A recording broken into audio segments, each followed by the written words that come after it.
Somaliland is in the news, so if you don't know much about Somaliland, now is the time for you to learn that Somaliland is a functioning, independent republic on the Horn of Africa. It's Muslim, pro-peace, pro-stability, and anti-Islamist.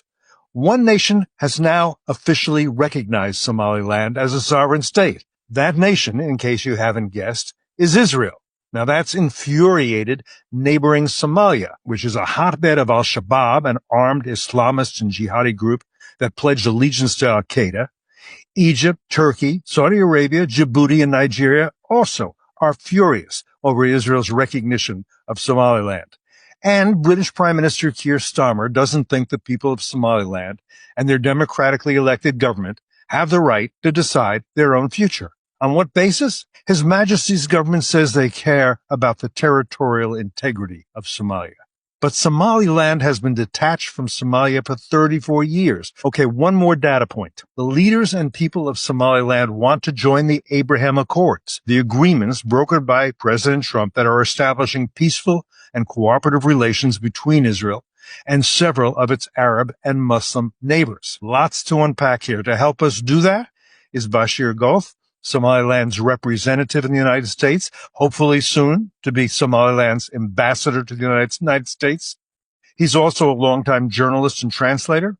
With us as well as Michael Rubin, a senior fellow at the American Enterprise Institute and director of policy analysis at the Middle East Forum.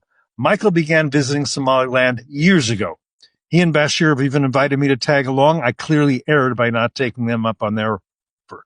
But you know how it is. You may even know how I am, or at least who I am. In case you don't, I'm Cliff May, and I'm glad you're joining us too here on Foreign Policy.